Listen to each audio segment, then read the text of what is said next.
Bienvenue sur le podcast Naissance positive et éclairée, le podcast qui vise à vous informer et vous inspirer à vivre une expérience positive de l'accouchement.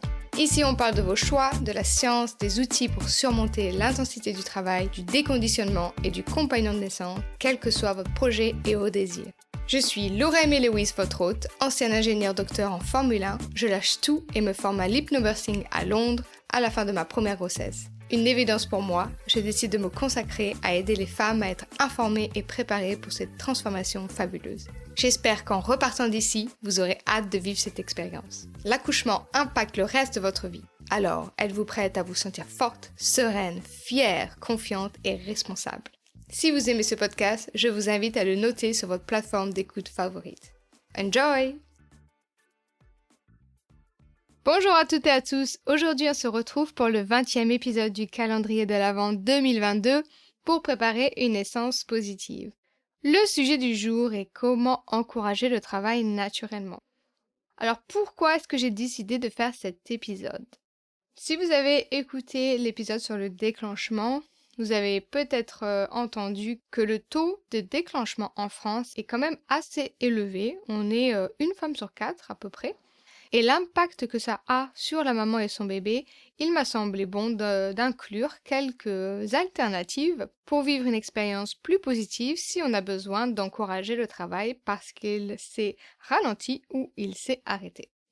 Alors bien sûr, je comprends que le déclenchement peut être une solution à la fin, on en a marre, c'est difficile, on se sent lourde, on est fatigué, voilà, on a envie de rencontrer son bébé bien évidemment. Donc déjà, avant tout, se rappeler que notre bébé, il naîtra quand il est prêt et que toutes les grossesses sont différentes et donc leurs durées aussi. Écoutez l'épisode numéro 14 si vous voulez en savoir plus sur les dates de terme. Ici, malheureusement, je ne vais pas vous donner de conseils miracles. Déclencher un accouchement naturellement, ça n'existe pas, mais on peut l'encourager si le bébé est prêt. Avant de pouvoir encourager le travail naturellement, il faut connaître le fonctionnement d'un accouchement physiologique. Je vous renvoie sur l'épisode numéro 3 pour les étapes. Et également, très important, les hormones qui régissent l'accouchement. Donc ça, c'est épisode numéro 4. Je vous invite à aller l'écouter également. Ici, je vais vous partager 10 conseils. Certains vont être assez logiques, même rien d'extraordinaire. Et d'autres vont peut-être vous sembler un petit peu bizarres. Et on verra quelques mythes et réalités. Alors, mon premier conseil, évidemment, c'est la patience. Voilà, c'est difficile, on le sait, mais malheureusement, si vous voulez un accouchement physiologique sans intervention, sans rien, etc., il faudra attendre que votre bébé soit prêt. On en a déjà parlé. Le fœtus, d'après des études animales, libère une protéine lorsque ses poumons sont assez matures pour vivre en dehors de l'utérus. Donc voilà, malheureusement, mon premier conseil, c'est la patience, c'est d'attendre que votre bébé soit prêt. Faites confiance à votre bébé, il sait quand et comment naître. Donc, le mot d'ordre, patience, mais il y a quand même quelques petites astuces. Donc, le conseil numéro 2, c'est d'augmenter votre taux d'ocytocine. L'hormone de l'amour, elle est essentielle pour produire des contractions efficaces. On l'a déjà vu dans l'épisode numéro 3 et dans plein d'autres épisodes. Donc voilà, comment est-ce qu'on augmente? Faites des choses que vous aimez, prenez un bain chaud, regardez une série qui vous fait rire, faites des câlins avec votre chéri si vous en avez envie, faites des câlins avec vos autres enfants si vous en avez. Allez voir un film, voilà, faites-vous plaisir.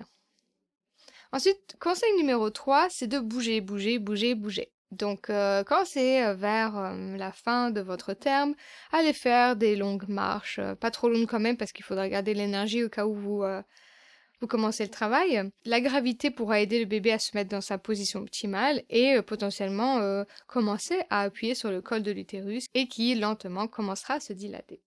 Conseil numéro 4, un peu dans le sujet de bouger, vous pouvez rebondir sur un ballon de yoga. Donc ça, c'est un conseil à faire pendant tout le long de votre grossesse. Ça améliore votre posture assise et donc ça améliore la position de votre bébé dans votre ventre. Et donc, proche de la fin de votre grossesse, rebondir, faire des rotations sur le ballon, ça pourra également encourager la tête de votre bébé à faire pression sur le col de l'utérus, comme quand on va se promener, faire des balades. Conseil numéro 5, qui va un petit peu avec augmenter son taux d'ocytocine, c'est stimuler ses tétons. Peut-être que vous en avez entendu parler, peut-être que vous vous demandez de qu'est-ce qu'elle me parle encore, Laura, aujourd'hui. Stimuler les tétons, ça produit de l'ocytocine dans votre corps. C'est également le cas quand on allait son bébé. La stimulation des tétons va produire de l'ocytocine qui va donc produire de la prolactine. Mais voilà, donc stimuler les tétons, ça produit de l'ocytocine, donc c'est un bon moyen également pour déclencher entre guillemets le travail si vous êtes à terme et que votre bébé est prêt, ou bien accélérer le travail s'il commence à ralentir parce que l'environnement n'est pas favorable à votre production d'ocytocine. Les 3 prochains conseils, on va voir est-ce que c'est un mythe ou une réalité. Donc on a souvent, très souvent, on entend qu'il faut manger des dattes.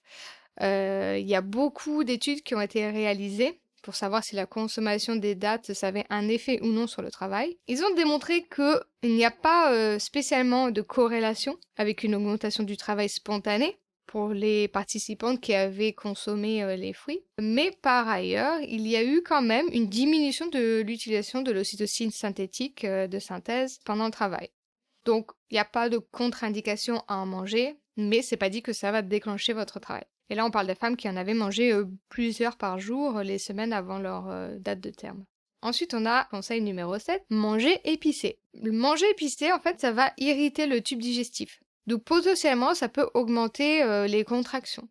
Maintenant, pour irriter le tube digestif, il faut que la nourriture, elle soit plus épicée que ce que vous avez l'habitude de manger. Ensuite, conseil numéro 7, on entend parfois qu'il faut manger de l'ananas. Alors, quelque part, c'est un peu vrai parce que l'ananas contient une enzyme appelée la bromélaïne et ça a été expérimenté et ça a montré son efficacité avec les contractions. Après, voilà, il faut manger 8 à 10 ananas avec le cœur. Donc, c'est peut-être pas la meilleure façon de finir votre grossesse à vous rendre malade. Mais je vous invite à essayer si vous avez envie. Voilà pour les mythes et les réalités. Maintenant, on va voir 2 derniers conseils qui sont un peu plus probants au niveau résultat. J'ai donc conseil numéro 9, faire une session de médecine complémentaire ou alternative. Donc l'homéopathie, l'acupuncture, la réflexologie plantaire, hypnothérapie, il y a beaucoup de médecines alternatives qui aident à se relaxer et qui pourront aider à certains maux qui sont liés à la grossesse et à l'accouchement et qui ont fait leurs preuves à certaines femmes en plein travail qui ont vu leur travail s'accélérer en faisant de l'acupuncture. Et enfin, on a le dernier conseil, c'est réduisez votre taux de stress. Prenez un bain chaud avec des huiles essentielles, évitez les gens qui vous harcèlent.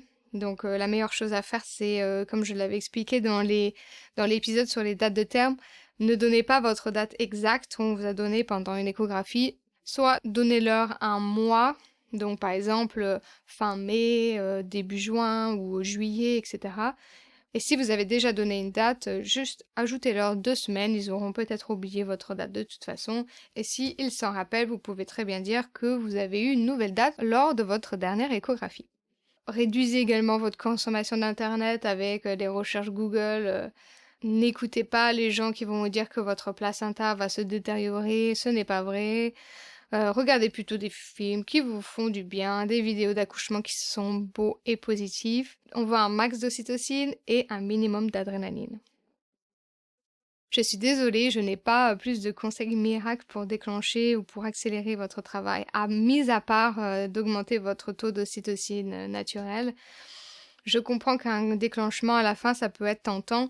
On verra dans l'épisode de demain comment éviter la cascade d'intervention. Et le déclenchement, ça fait malheureusement partie des choses qui affectent le plus la cascade d'intervention. Je vous laisse et je vous retrouve demain pour cet épisode et je vous souhaite une super belle journée. Bye bye!